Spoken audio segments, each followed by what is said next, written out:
근데 이제 이런 것들을 잘 보여주는 것이 80년대의 현상은 바로 이 파락군 현상이에요. 아까 제가 이제 고교 평준화 얘기하면서 학군 얘기를 했지만 요 학군을 처음에는 이제 5개 학군과 공동학군 이렇게 6개로 했다고 했죠. 근데 이게 계속 바뀌어요. 78년도에 강남 지역이 하나의 학군으로 이렇게 묶입니다. 그러면서 여기에 숫자 8이 붙어요. 그리고 이때는 전체적으로는 9개의 학군과 공동학군으로 이렇게 구성을 합니다. 자, 그런데 이 78년도에는 그래도 공동학군이 남아있었어요. 그러니까 무슨 얘기냐면은 8학군이라고 하는 곳이 있지만 여전히 명문고등학교들이 몰려있는 공동학군이 존재하고 있기 때문에 8학군이 그렇게 아주 독보적인 학군은 아니었다는 거죠. 그런데 80년에 요 공동학군이 없어져요. 그리고 이 과정에서 이 공동학군에 있었던 명문학교들이 소위 강남 개발을 이제 촉진하기 위해서 강남 지역으로 대거 내려옵니다. 그러면서 이 강남 지역이 사실상 과거 공동학군이 갖고 있는 엄청난 교육적인 그런 전통과 특권을 그대로 전수받게 되는. 근데 문제가 뭐냐면은 공동학군은 어느 지역에서든 올 수 있는 학군이었다면 8학군은 오로지 8학군 사람들만 갈 수 있는 지역이었다는 거죠. 그러면 이 8학군에 있는 8학군으로 이주한 소위 명문학교에 가려면 방법은 하나밖에 없어요. 강남으로 이사 가는 수밖에 없는 거죠. 그래서 이사들을 가는데 그 중에 하나가 저예요. 제가 1980년에 강남으로 이사를 갑니다. 정확히는 79년이네요. 그때 제가 유치원이었어요. 전 왜 갔는지 몰랐습니다. 나중에 보니까 다 그런 기쁜 뜻이 있었더라고요. 예. 그래서 제가 이제 뺑뺑이로 경기고등학교 가고 막 했던 건데, 아무튼 이게 이제 문제를 낳는 거죠. 자, 보세요. 이게 이제 소위 한국에서 가장 명문 중고등학교였다라고 하는 이제 경기고등학교인데, 이게 76년도에 강남으로 내려갑니다. 이게 왜 갔을까요? 이게 70년대에 강남 개발을 하는데 생각보다 사람들이 안 내려가요.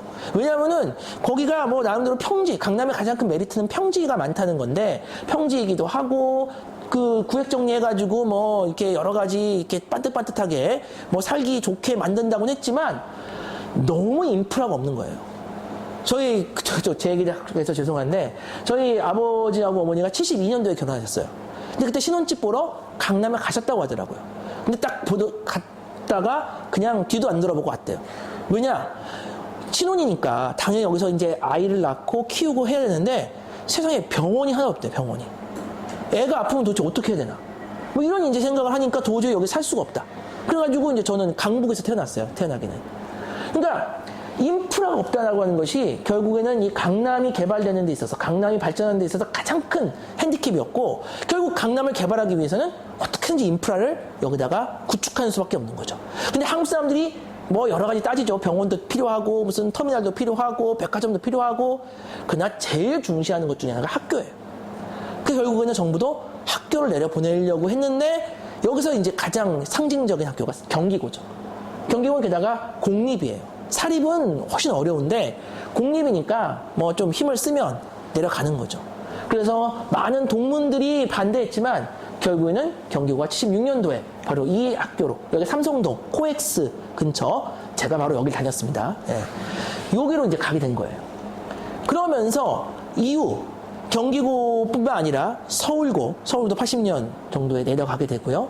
그 다음에 여러 학교들, 휘문 같은 경우가 사립학교인데 좀 일찍 내려온 편이에요. 그리고 이제 여학교들 경기여고라든지 정신여고라든지 이런 데들이 다 강남으로 내려가기 시작하는 거죠. 자, 그러면서 아까 얘기한 대로 공동학군이 없어진 상태에서 그런 명문고들이 다 강남으로 집결하면서 8학군이 사실상 과거에 공동학군 역할을 하는데, 배타적인 공동학군처럼 모두에게 열려있는 게 아니라 오로지 8학군 사람들에게만 열려있는 그러한 교육 특구로 자리매김을 하면서 너도 나도 다 이 8학군으로 몰려가는, 그 중에 하나는 또 저기도 하고, 이런 이제 현상이 발생했다는 겁니다. 그래서 이게 이제 여러 현황들인데, 보세요. 이게 이런 구체적인 이름은 몰라도 돼요. 이 가운데 점들이 다 어디로 갔나? 물론 일부는 이렇게 가기도 했지만 대부분은 다 일로 오는 거죠. 예. 그러니까 이러한 것의 시작이 어쨌든 경기고를 내려보냈다는 게 되게 크고, 정부가 이런 식으로 해서 강남을 사실상 띄우는 데 성공한 겁니다. 그래서 지금 오늘날 강남이 된 거죠. 자, 이런 식으로 해서 강남이 이제 교육 특구화되고, 그러니까 파락군 병이라는 말이 나올 정도로 다들 너무 여기 파락군에 가려고 해서, 제가 어릴 때 전 직접 경험한 거지만, 뒤늦게 파락군 오면은, 어떤 일이 발생하느냐. 나중에 이제 뭐 초등학교에서 중학교 갈 때나 중학교에서 고등학교 갈 때, 파락군 학교를 배정을 못 받아요. 너무 넘쳐나가지고, 그 개월수가 짧은 사람들, 좀 뒤늦게 들어온 사람들은 저 멀리 어디 이상한 데 보내버립니다. 그런 일도 많이 발생을 했어요. 이것 때문에 위장 전입도 굉장히 많았고, 예, 그리고 최근에는 이 파락군에서 사교육 특구 대치동이 등장하게 되는 거죠. 이런 이제 일들이 80년대에 드러났다. 그럼 이게 왜 이런 일이 발생했느냐? 학력에 대한 가치가 줄어들었으면은 이렇게까지 하지 않았을 것 같은데, 여전히 사람들은 학력에 대한 가치를 두고 있는 거예요. 그 학력에 대한 가치는 여러 가지 측면에 나오죠. 아까 같은 그런 실질적 경제적 지위 상승에 대한 욕구가 있고, 또는 어떤 뭐 그게 상징 자본으로서 내가 어쨌든 가지고 활용할 수 있는 것이 있고, 뭐 이런 다양한 측면에서 한국 사람들이 갖고 있는 그 고유의 어떤 교육 열릴 이런 것들이 또 작용하면서 이런 학력주의가 계속 유지가 되는 겁니다. 자, 그런데 이제 시간이 지나서 이제는 2000년대가 돼요. 2000년대가 되면은 아까 말씀드린 대로 이제는 대학이 친자유주의 하에서 시장 논리 속에서 이제 자유 경쟁을 하는 겁니다. 그러면서 문은 뭐 훨씬 넓어지는 거고, 이제는 뭐 대학 가는 게 그렇게 어렵지 않은 세상이 됐어요. 자, 이러니까 어떤 일이 발생하느냐. 이제 대학생이 뭐 50% 이상 70%까지 갑니다. 취학률이. 그러니까 엘리트주의는 당연히 약화되죠. 도대체 엘리트가 아니에요. 내가 어디서, 아까 만약 지금 대학생이, 우리 아까 여론조사 봤죠? 그 60년대. 그런 여론조사식으로 어디 가서 거들먹거리면은 얻어맞겠죠. 미친놈 소리 듣던지. 왜? 환경이 바뀌었기 때문에. 예. 그러니까 더 이상 엘리트일 수가 없는 거예요. 그러니까 이제는 더 이상 대학생을 엘리트라고 잘 하지 않습니다. 자, 그냥 이 시대의 청년들일 뿐이죠. 그런데 이런 과정에서 엘리트주의가 자연스럽게 사라지는데, 특히 어떤 부분이 많이 약화되고 사라지느냐. 바로 사회적 책임의식이에요. 그러니까 엘리트주의가 양면성이 있어요. 엘리트주의 좀 재수없죠, 어떻게 보면. 예, 그리고 굉장히 특권화돼 있고. 자, 그러나 또 엘리트이기 때문에 소위 노블리스 오블리주 같은 그런 이제 어떤 측면에서 책임의식들을 또 굉장히 강조하기도 해요. 50년대, 60년대, 70년대 대학 신문들에 보면은 대학생들이 엘리트로서 우리가 어떻게 살아야 되는가. 그런 글들을 엄청 많이 써요. 교수들도 그래요. 야, 니 학생들, 너희들 엘리트인데 너희 왜 그따구로 살아? 너희들 그렇게 살면 안 돼. 뭐 이런 식의 어떤 글들을 많이 써요. 엘리트론이라고 하는 글이 너무 많아요. 근데 대부분이 다 이런 사회적 책임의식을 강조합니다. 그러나 최근 조사들을 보면 대학생 그 누구도 내가 무슨 사회적 책임의식을 가져. 사회가 나한테 지금 뭔가 책임을 져줘야지 내가 왜 사회를 책임져? 뭐 이런 이제 인식이 강한 거예요. 그건 당연한 거죠. 대학생의 존재 조건이 바뀌었기 때문에. 근데 여기에 플러스 개인주의도 작동하고 있다. 아무래도 공동체에 대한 감각이 달라지니까 책임이라고 하는 것도, 그 책임이라는 게 공동체에 대한 어떤 감각 속에서 나오는 건데 그게 이제 줄어들 수밖에 없는 거죠. 자, 그러나 이런 게 재밌는 거죠. 여전히 특히 명문대생들, 소위 명문대생들은 여전히 과거 엘리트 교육 단계에서부터 보이는 경제적 지위 상승에 대한 어떤 기대감을 놓지 않고 있는 거예요. 그래서 이제 이건 조금 조금 옛날이지만 94년도에 서울대 조사를 보니까 한 50% 가까이가 나 앞으로 상층에 속할 것 같다. 네, 이렇게 하고, 그리고 또 30%는 최소한 중산층은 내가 살 것 같다. 뭐 이런 식으로 보는 거죠. 그리고 이건 비교적 최근 한 10여 년 전인데 고대생 조사를 했더니만 역시 50% 이상이 난 상층으로 갈 것 같다. 그리고 70%는 뭐 상층은 아니더라도 최소한 더 올라갈 것 같다. 지금보다 더 올라갈 것 같다. 이렇게 얘기를 하는 거예요.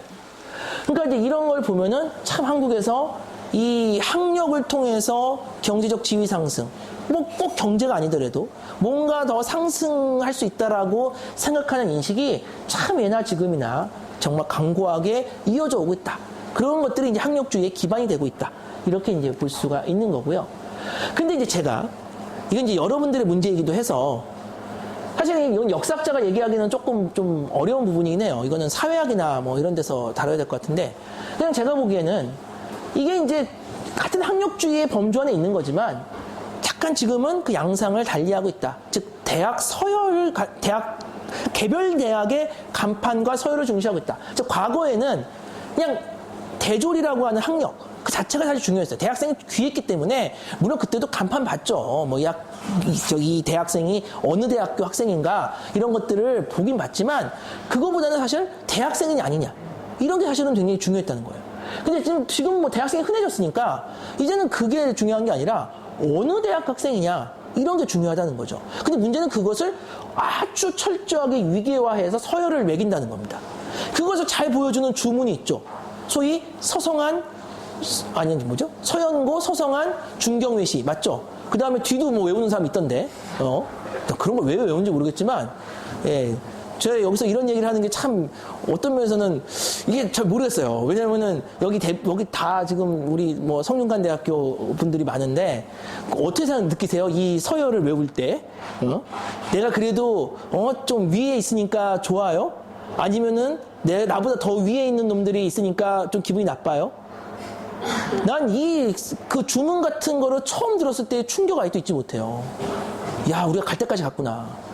이런 식으로 서열을 외우다니. 옛날에도 장판지라고 해서 선생님도 그 기억 나실지 모르겠는데 대학을 지원할 때 배치표가 있어요.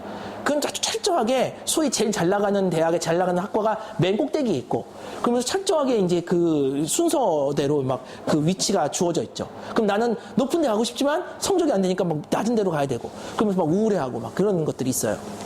옛날에도 그게 있었어요. 하지만 누구도 그런 걸 외우고 다니지 않았습니다. 그리고 그것은 그냥 입시할 때가 우리가 실무적으로 보는 거 정도지 그게 무슨 사회 현상으로 보기도 어려운 거였어요.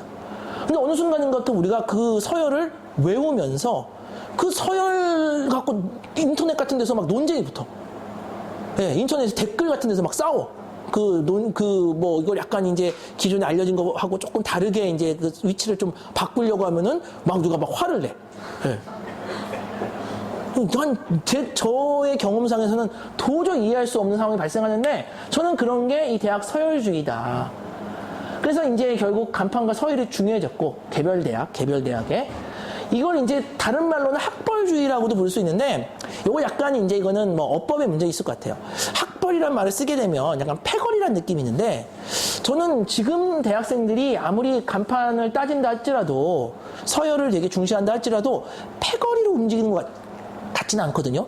이건 좀 나이 드신 분들이 이 짓을 하죠. 그래서 막 서로 끌어주고 밀어주고 뭐 내 라인 따져가지고 내 후배 꽃 꽂고 막 이런 식의 어떤 패거리 만들어서 파벌을 만드는 건 약간 이게 좀 나이 든 사람들 얘기고 지금 우리 젊은 친구들한테 보여지는 현상은 즉 패거리로 보기에는 좀 어렵지 않은가. 저는 그래서 학벌주의라는 용어는 조금 안 맞는 것 같다는 생각이 들어요. 그래서 그것을 대체해서 대학 서열주의라는 말을 쓰는데 요 재밌는 하나의 조사가 있어요.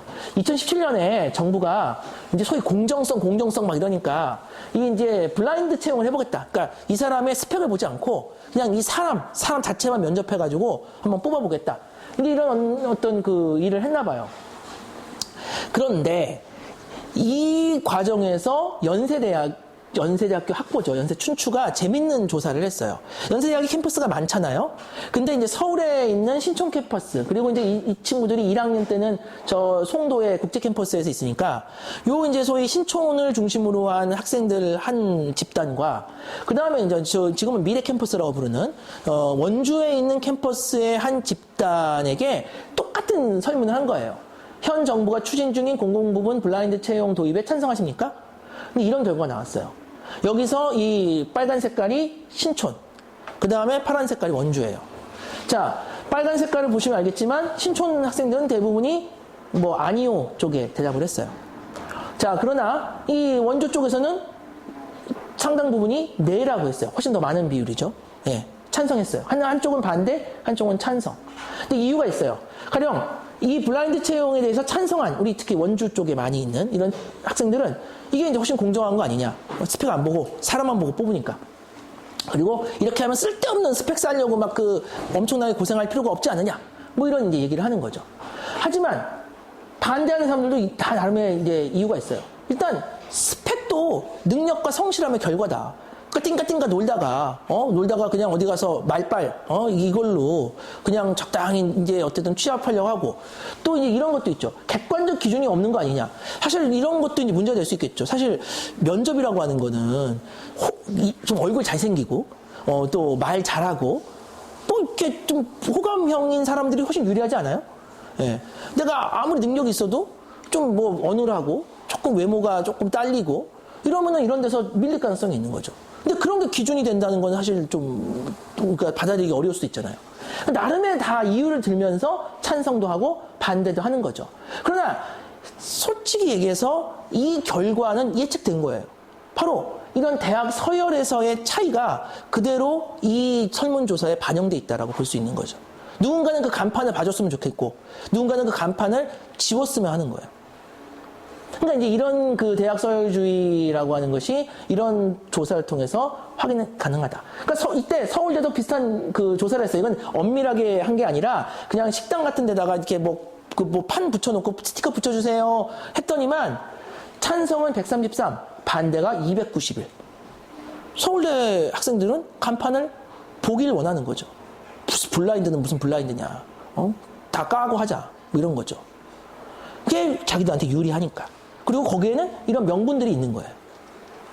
자, 그래서 요 얘기는 이제 뭐 여러분들이 저보다 훨씬 더 잘할 수도 있어요. 저는 뭐 이렇게 그냥 옆에서 지켜보는 입장에서 마지막 부분은 얘기를 한 거고, 결론은 이런 겁니다.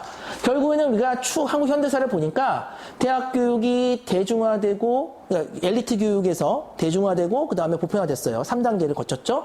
그러면서 엘리트주의는 약화됐어요. 그러면서 사회적 책임의식도 약화됐고, 하지만 이런 어떤 자신의 어떤 경제적인 지위 또는 계층을 상승하고자 하는 욕구는 이거는 뭐 내가 보기에는 뭐 예나 지금이나 계속 유지되고 있다. 아직도 사람들은 대학을 통해서 무언가 자신의 가치를 올릴 수 있다고 믿고 있는 것 같아요. 자, 그렇기 때문에 학력주의라고 하는 것도 이게 과연 오늘날 뭐 이렇게 대학생들이 막 늘어났으니까 이제 더 이상 대졸 학력이라는 게 뭐 특별한 게 아니잖아요, 지금은. 그러니까 이게 이제 완화되었다라고도 생각하기 쉽지만 지금은 좀 약간 양상을 바꿔서 여전히 맹위를 떨치는 것이 아닌가. 지금은 대학 서열주의로 이것이 약간의 어떤 형태 전환을 해가지고 여전히 영향을 미치고 있는 것이 아닌가. 그래서 학교 자체가 스펙이다. 예. 그래서 이것이 이제 대학 서열화를 가속화시켜서 아까 같은 이상한 주문을 외우게 만들고 그 주문대로 우리가 결국에는 우리 스스로도 거기에 그냥 그거 갖고 사람들을 평가할 수밖에 없는 거죠. 그러니까 이게 최고의 이제 문제는 자꾸 사람을 구별죠. 어느 학교 사람인지 자꾸 구별짓고 그리고 혐오하는 거죠. 자기보다 아래에 있으면. 그 서열 밑에 있으면 혐오하는 거예요. 혐오를 당하기도 하고 혐오를 하기도 하고. 그렇기 때문에 과거에는 대졸학력을 능력으로 봤어요. 근데 지금은 이제 명문대 간판이 이제는 능력이에요.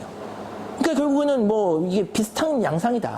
그래서 저는 학력주의가 약화된 것이 아니라 오히려 대학 서열을 앞세우는 또 하나의 능력주의로서의 성격을 뚜렷이 하고 있다. 그래서 박광일 씨가 이 한국의 능력주의에 대한 여러 가지 연구도 하시고 책도 쓰고 계시는데 그분이 이런 학력주의 또는 그분은 학벌주의라는 표현을 썼는데 학력주의든 학벌주의든 이런 것들이 일종의 도착된 능력주의다. 그러니까 능력주의의 어떤 가장 좀 안 좋은 그런 어떤 모습으로 이것이 지금 발현되고 있는 것이고 이것이 그렇기 때문에 오늘날에도 무한 입시 경쟁 우리 지금 아이가 겪고 있는 저도 그래서 이것 때문에 결국 다시 살던 동네로 돌아가게 되는 뭐 이런 일이 발생하는 거고 이건 결국에는 다 불평등으로 이어지는 거죠. 우리 사회가 결국 이런 능력을 앞세우는 그 순간 능력이 불평등을 합리화하는 거예요. 왜 능력이 많은 사람이 더 갖고 능력이 적은 사람이 덜 갖는 건 당연한 거 아니냐. 그러면서 불평등이 이제 합리화되는 그런 사회로 귀결되고 있다. 그래서 이러한 이제 학력주의의 문제로 우리가 현대사를 봤을 때 이것은 현재 진영의 문제로 우리가 이해할 수도 있겠다라는 생각이 들었습니다.